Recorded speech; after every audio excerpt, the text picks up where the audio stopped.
Welcome to the College Football Bros. I am Michael Newman, and in today's episode, I will discuss the latest news in the conference realignment battle between the Big 12 and the Pac-12. And this is mostly stemming from Ross Dellenger's latest article on Sports Illustrated. So be sure to check that out if you haven't already.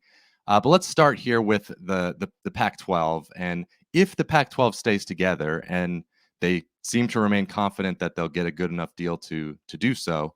Ross's article was the first time I've seen any, kind of potential specifics on the grant of rights. Apparently, they're looking at a grant of rights of 4 to 6 years, which makes sense.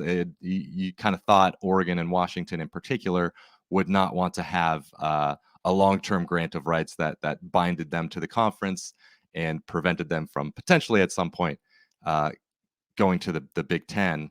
So, but what this tells me, though, is that even if this deal does get done, even if the Pac-12 stays together and gets a good enough TV deal, realignment rumors are not going to die for very long, because almost immediately you'd start asking whether the Big Ten is going to add Oregon and Washington in a couple years, 5 years down the line, or whether maybe the Big 12 comes calling again for the Four Corners. So we'd have kind of some short-term resolution, but far from long-term resolution. And then second item here is I had never seen it expressed so in such black and white terms from a reputable reporter like Ross Dellenger, saying that the Pac-12 is basically certain to add SDSU and possibly SMU as a part of their next TV deal. It seemed very likely, but again, that word "certain" struck me as interesting, and it's also interesting because this adds a potential deadline to this whole situation, because San Diego State has to pay a $17 million exit fee to leave the Mountain West, but that triples on July 1st. So you'd think that July 1st kind of becomes a deadline. We'll see what happens, but this should be wrapping up pretty soon. Now, if the deal falls apart, and it's not good enough for the remaining Pac-12 schools, then what happens? Well, of course, it's the same old rumors. Utah, Colorado, Arizona, and Arizona State, you would think are likely to go to the Big 12.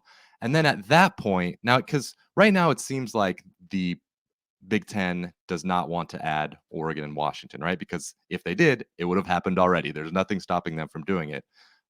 But maybe things change if the Four Corners defect, the whole deal falls apart, Pac-12's dead. The Big Ten at that point is not going to be seen as killing the conference. So they might be more interested at that point. And also, Oregon and Washington might be more desperate and willing to accept a much, much smaller share of revenue, at least to start out. So those are some possibilities. Now, from the Big 12's perspective, we've already kind of touched on that, obviously. Their option number one is to get those four schools we've talked about. Option number two could be to get those four schools we talked about just a bit later down the line. Only a 4 to 6 year grant of rights. They wouldn't have to wait too long and see how the landscape has changed at that point. But the other option is of course to just add from elsewhere. It seems like Brett Yormark is extremely interested in expanding the conference, even if it isn't those Pac-12 schools. So some of the schools that have been mentioned before, but also mentioned in the Sports Illustrated article: San Diego State. Now that's if somehow they're not attached to the Pac-12.